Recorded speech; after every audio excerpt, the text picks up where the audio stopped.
Hi, we're going to do a quick little video on assembling the display for shieldXL. So we've got a display right here. We've got this acrylic spacer, which will come with my PCBs, and a couple of the display cables, just to show you kind of how those work for different sizes. Um, so we've got an assembled board here, so everything's on, Pi header, audio jacks and switches and encoders. So for the moment, let's put this aside and look at the display. So we've got this little acrylic spacer, which is going to kind of offset things from the top of the board, and that's going to fit onto this guy. Not like that. There's a right way for this, and you'll have to kind of figure it out. What can help with this is if you look at it this direction, it's gonna fit on the board this way, and this guy is gonna sit sort of that way. So if this is making sense, so that's gonna set right on top. So the sort of gap side of the display is where this sort of like notch bit goes, but there's only really one way it's gonna fit on there. That's just so you kind of know where this goes. It can be helpful to sort of leave that aside for a second. And the other way to think about this is the FPC connector is facing up. The little notch is going to go to the top right. So maybe that's a better way to think about this. So let's start with the longer connector here for a second. This is going to connect to the display and then go through to the bottom of the board. So this one's kind of bent a little bit because it's been kind of assembled a few times. But important things to note here are that the blue side of the connector, and there's the connections on our opposite sides here of the cable, blue side's going to go into the slot here. So first thing you got to do is open up the tabs on the FPC connector. So that's closed. This is open. Just use your fingernails, or you could use your fingernail and a little tool. Try not to use a screwdriver because you don't want to scratch anything. So you want to take the cable and sort of figure out where it fits in there. It's going to get about halfway in and stop. You might have to do a little bit of an angle or try to figure out the right direction here. Going into the display on one side is the easy part. Getting into the other side is a little trickier. So on the display, it's going to tilt up a little bit. So flatten that and then give it a good squeeze to get it in there. So it should be nice and snug. We're going to put the spacer back on. And then things get kind of interesting here to get it onto the board. So what we were talking about before here is if we get everything kind of right side up here, this tab part is sort of equivalent to this bottom corner of the board. So the little ribbon cable of the display goes to the top, but the FPC connector is sort of towards the bottom. Is this making sense? I don't know.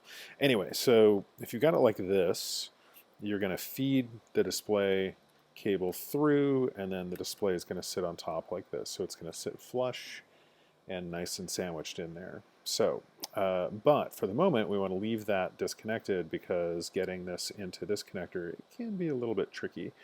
With the longer 51 millimeter connection, what can be helpful here is to get it all the way through, bend it a little bit.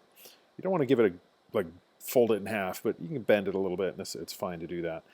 Make sure the connector is open on the board itself, and then you're going to kind of like try to get that to snug into place. Now, if it has a little angle to it, it's a little tricky to get in there, but once you sort of move it around a little bit, you can get it a little more flat and get it to be nice and in there. So you're going to notice, hey, there it went in that last little bit. So you'll see then when you close it, it's about half of the blue is kind of showing through. What can also be helpful is, well, hey, that's interesting. Here's a good example. That FPC connector sometimes will pop off. And in this case, it broke. So that's not good. Don't do that. This is a bad thing. I don't know what I'm going to do about that exactly. I'm going to have to figure that out. So this guy kind of fits in there like that. I think we'll still be able to snug this in, but it's going to be a little tricky now. So I needed a stunt model. Hey, I have another stunt model over here. So let's jump over to the other one real quick, just to see. So we're going to feed the cable through. Let's put this aside for a moment. No edits. We're just doing this in one take. Anyway, so if the cable goes through, it's a little tricky to get it to feed into the slot if there's not a little play there. So you want to pull it through, sort of get it in position. And then what worked for me in testing these a few times was once that's sort of in there, it won't go all the way in properly. But if you kind of pull the cable out a little bit until it gets to a point, it'll sort of pop in. And then you can sort of use your finger on the bottom side to, this is really kind of by feel, but you basically want to get this just so you can kind of move it a little bit with your finger from the other side. And once it's there, you can snug it up and close the connector. So once that's there, it's connected, everything's kind of cool. And you're gonna then have the spacer in there and everything. Now this is maybe where it gets a little bit weird, I guess. I don't know. With this longer cable, you actually want the excess of the cable to be underneath on the bottom side. So you're going to want to feed that back through a little bit and get that bulk of the extra cable sticking out down there where it's not going to sort of impede the position of the display. Next couple of things you could do here are to secure this corner with some standoffs, which I don't really have ready, but let's just kind of figure this out. And two things you can try here are you just need a screw and a standoff. This isn't going to get used for anything else, so it could be any size that'll fit sort of underneath here. But either the top corner or the top left corner or the bottom right corner are the best ones to do. If you've got a standoff here on your Pi, which is I think what we're going to recommend for building, you would just screw this guy into a standoff there. In this case, I'm just going to do one in the top corner, and then you can sort of get it sort of positioned here. It's not even a long enough screw. So this is going to take a little longer screw, 10 millimeter, and this short video is getting longer and longer. Anyway, so in theory, you could then at least sort of lock this thing into position, or at least get it one corner sort of tied down, locked down, and screw that into place. And then it's kind of in position. So you want to get that so maybe both those corners are good.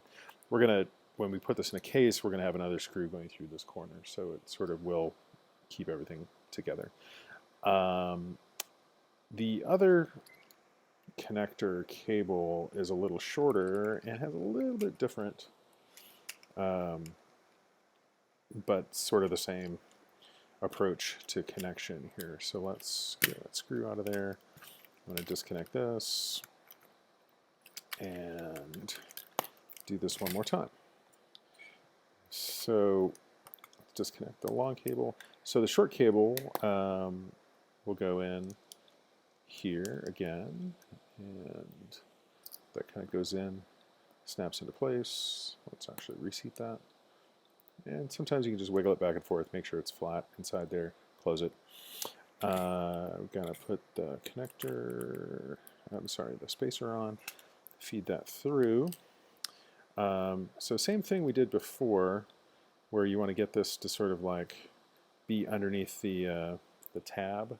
So you want to get the blue part to sort of fit underneath there. It can be a little tricky with the short cable, and you might need to sort of press it back a little bit and then get it underneath like that. So you kind of, it's going to bend a little bit right there, and that's kind of okay. Get it underneath the connector, and then there, it's a little tricky then to get it in. So if you want to let the display, I'm holding this with my fingers on the other side, so let the display drop a little bit and then get that cable to be at the right angle. And I said this was easy, right? Let's see if I can get this to work. It's not working. Let's try it again. Make sure your connection is open, and again, you might have to just kind of hold it by the cable and use your other fingers on the other side just to sort of help out. Loosen up sort of like how much you're holding it against the thing to let that tension release. And then in some cases, like with a little spudger or something, you can, one of these little nylon tools, you can get that to sort of get into the right space. These short ones are a little trickier to connect than the long one, than the 51 millimeter. So, okay, so I finally got it to sort of squeak in there. So you may have to wiggle it back and forth a little bit. I guess there. You're going to press, perhaps, the finger underneath trick doesn't work because it's not long enough. So once you're there, snug up the connector, and it's nice and connected. A little shorter so you don't have any excess cable. That's why the short one is kind of nice, so it's kind of the right size. And then you're just going to tighten that down again. So that's connecting the display in 10 minutes or longer. All right, we'll do some case stuff later on. Thanks.